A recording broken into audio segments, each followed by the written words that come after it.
How did Jaylen Brown and Jayson Tatum reunite when Tatum finally returns? The whole NBA is used to believing that Boston is Tatum's team, but the 2026 season is telling a backward story. The Celtics are still winning, and Brown has become far too big to go back to being a number 2. Tatum isn't just coming back from an injury, he's returning from a career-threatening setback, a torn Achilles, and a grueling rehab that has lasted until now.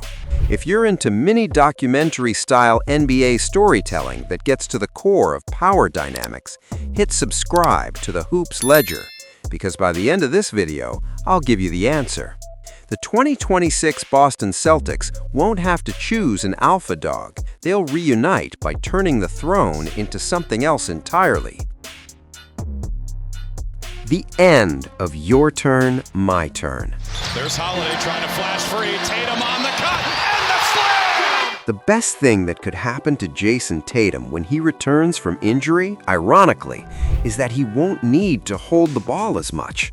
Sounds like a paradox for a franchise superstar whose hands are supposed to be glued to the rock, right? But look at the 2026 Boston Celtics. They've learned to survive without Tatum, and Jaylen Brown has turned that void into a genuine laboratory of power. For years, the your turn, my turn obsession haunted the Celtics. It was so real that back in 2022, Coach Ime Udoka had to publicly praise the team for avoiding that habit and enjoying each other's success.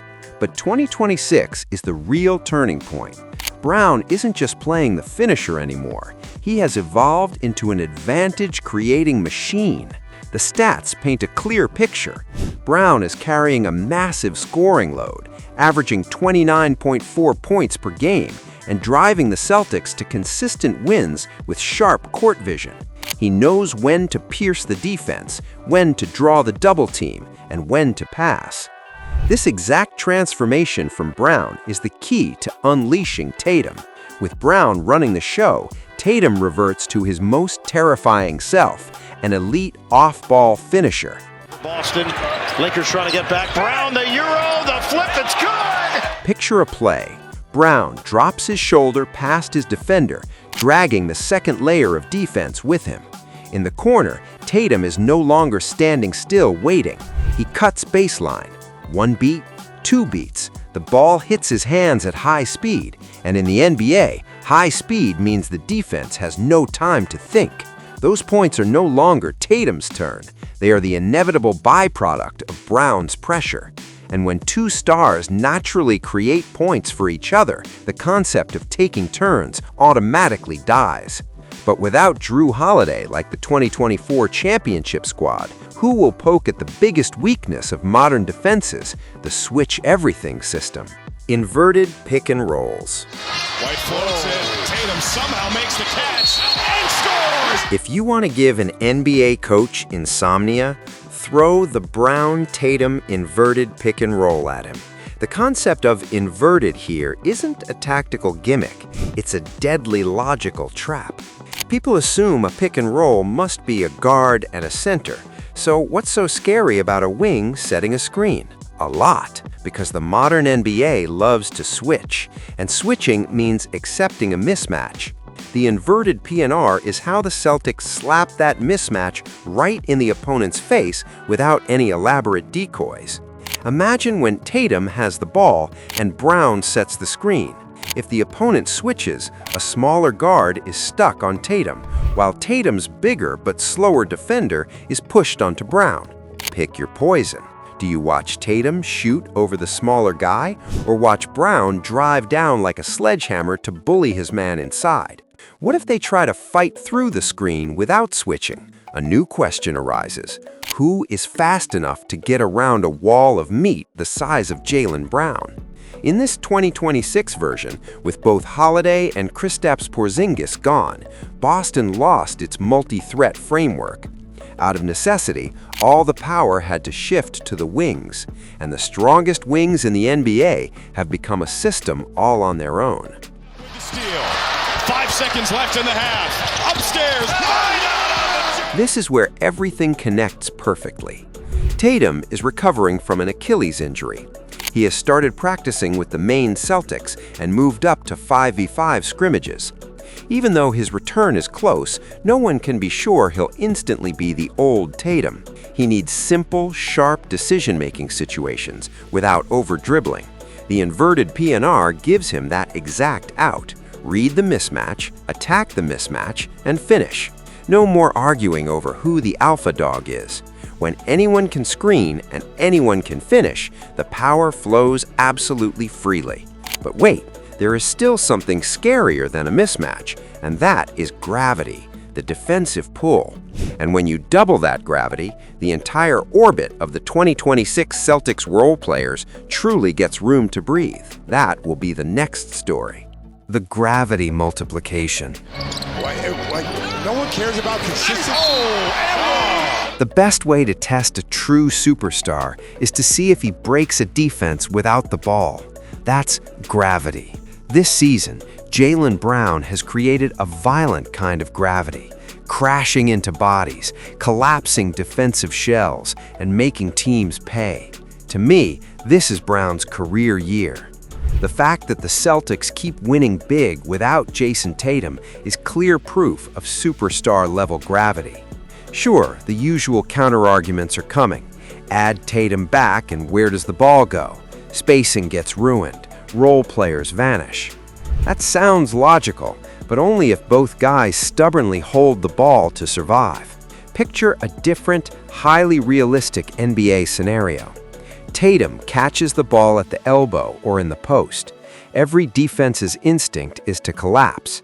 Against the 2024 Celtics, opponents gambled, leaving perimeter guys open. But the 2026 Celtics bring a fatal twist. If you leave Brown on the weak side, he isn't just waiting to shoot a three. He's attacking that closeout like a runaway train. After a whole season carrying the load, he's cold-blooded enough to read the secondary defender, kick it out, or finish it himself. Not playing tonight in Joel Embiid. 5 to shoot, Jaylen Brown. The recent roster shakeup is the perfect catalyst here. Trading Anthony Simons for Nikola Vucevic brought in a highly reliable scoring and passing center for the final stretch. The numbers show Vucevic hitting 16.9 points, 9 rebounds, and 3.8 assists. A brutal new problem emerges. Do you dare abandon the center to stick to the wings, knowing the big man can punish you? This is the climax on the floor. Tatum at the elbow, scanning. Brown lurking weak side. Vucevic stretching the floor at the high post or short roll. Derek White and Peyton Pritchard pinning the corners. You collapse, kick out for three. You stay home, Brown drives right through the closeout. You switch, those inverted pick and rolls are back to torture you. When every choice leads to death, a defense plays the worst kind of basketball: hesitation.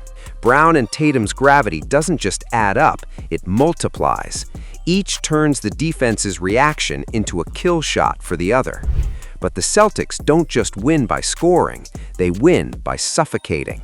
And with Holiday and Porzingis gone, who becomes the blanket for Boston's perimeter defense in 2026? The ultimate defensive blanket. Now Donovan Mitchell. Blocked by Tatum, and we're The media loves to hype up battles for the throne. Who scores more, who holds the ball longer, who the true face is. But in Boston, ultimate power lies elsewhere. Who keeps you alive when there's a lid on the rim? In 2024, Drew Holiday was the symbol of that power. The all-defensive guard was crucial to the 2024 title before being traded in the summer of 2025. When Holiday left, a glaring void opened on the perimeter. The 2026 answer to that problem shatters the alpha dog debate, and that answer is Jaylen Brown. People are so used to seeing Brown as an explosive scorer that they forget what he does on his own end. This season, due to Tatum's absence and roster shifts, Brown had to morph into a true point-of-attack defender. He overwhelms ball handlers, forces early passes, and traps them in dead corners. When Tatum returns, his massive wingspan and sharp IQ slot perfectly into the free safety role of modern basketball. Roaming, jumping passing lanes and providing timely help, a style faintly echoing Giannis, even if the physical archetype differs. Minus number. Celtics turn it over again. Kennard runs the break, and Brown! Just look at how they operate together. Brown applies the clamps. The opponent panics and spins. The ball is exposed. Tatum reads the floor. One step, one swipe, steal, fast break. The TD Garden absolutely erupts because the crowd recognizes what they are witnessing, a kind of power that never shows up in the box score. In those moments, the alpha dog question automatically collapses. You cannot fight for the throne when you both hold opposite ends of the same garrote around your opponent's neck. One applies the pressure, the other cleans up the mess. One forces the error, the other executes the punishment. Jayson Tatum shared that he genuinely feared his return might disrupt their chemistry, but Brad Stevens brushed that right off, stating any team with Tatum is way, way better. The Celtics have built a concrete mentality. It is no one's individual show. We are only at our absolute peak when we have both guys, because defense is a silent contract that strips away personal ego. You cover for your brother, or you die together. Good backdoor cut. Jayson Tatum gets right to the right. So how do Jaylen Brown and Jayson Tatum reunite? I don't think they're going to drag each other to court to settle who the alpha dog is. They're just going to change the definition of the throne. The 2026 Celtics will operate as a dual kingship. Brown is the collision engine, on-ball pressure, bully creation. Tatum is the hidden blade and defensive brain, off-ball finishing, free safety. And the paradox from the start of the video, Tatum's team but Brown evolved too far, turns out to be the master key. Because Brown evolved, Tatum can comfortably return from a severe Achilles injury without having to carry the whole team on his back. Now, I want to throw a question to you in the comments. If these 2026 Celtics make a deep run, whose ego do you think takes a back seat first? Will Brown accept lower usage, or will Tatum give up time on the ball? If you love raw NBA tactical stories like this, hit subscribe to the Hoops Ledger. I'm Cole Sterling, and I'll see you in the next video. Ooh.